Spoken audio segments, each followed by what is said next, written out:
మన జీవనాధారానికి చేసేటువంటి ఏ పనైనా సరే ముందుకు నడిపించేటువంటి వాడు శుక్రగ్రహం.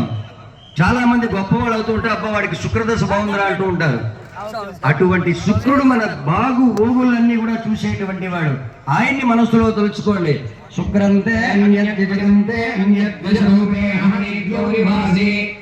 స్వాహిమాయావద్ధాతే పోషన్నిహరాతిరస్తు శుక్రగ్రహమావహయామి స్థాపయామి పూజయామి. శుక్రగ్రహాన్ని మనస్సులో స్మరించి మీ పీఠం మీద వేసి అక్షరాలు తీసుకోండి.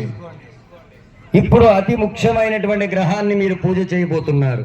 నవగ్రహాల్లో కల్లా అతి ముఖ్యమైనటువంటి వాడు, ప్రతి ఒక్కరిని కూడా కష్టాలు, కన్నీళ్లు, బాధలు, దుఃఖాలు, దారిద్ర్యం అన్నీ కూడా అందించి మరలా సుఖాన్ని అందించేటువంటి వాడు శని మహారాజు.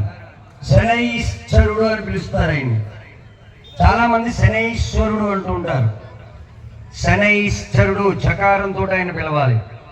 అటువంటి శనైశ్వరుడు శివాలయాల్లో, కార్తీక మాసంలో మీరు వెళ్ళే ఉంటారు, శివాలయాల్లో నవగ్రహాలు ఉంటాయి, అందులో ఉంటాడు ఈ శని మహారాజు. మనం శివాలయానికి వెళతాం చాలామంది. వెళ్ళిన తర్వాత ఆ పక్కనే ఉన్నటువంటి నవగ్రహాలకి దండం పెట్టుకున్నా, ప్రదక్షిణ చేస్తున్నా అవి మన వెనకాల వచ్చేస్తాయేమో అని చెప్పేసి అక్కడికి వెళ్ళరు కొంతమంది. తప్పనిసరిగా అక్కడికి వెళ్ళాలి, ప్రదక్షిణ చేయాలి, నమస్కారం చేసుకోవాలి. అంతేకాకుండా జీవితకాలంలో చాలామందికి ఏలినాటి శని, అష్టమ శని, అర్ధాష్టమ శని, సప్తమ శని, దశమ స్థానంలో శని జరుగుతున్నటువంటి సమయంలో శనైశ్వరుడికి నువ్వుల నూనెతో అభిషేకం చేయించుకోమని చెబుతారు. అలా చేయించుకున్నప్పుడు గొప్ప చిత్రమైనటువంటి పనులు చేస్తారు మన వాళ్ళు.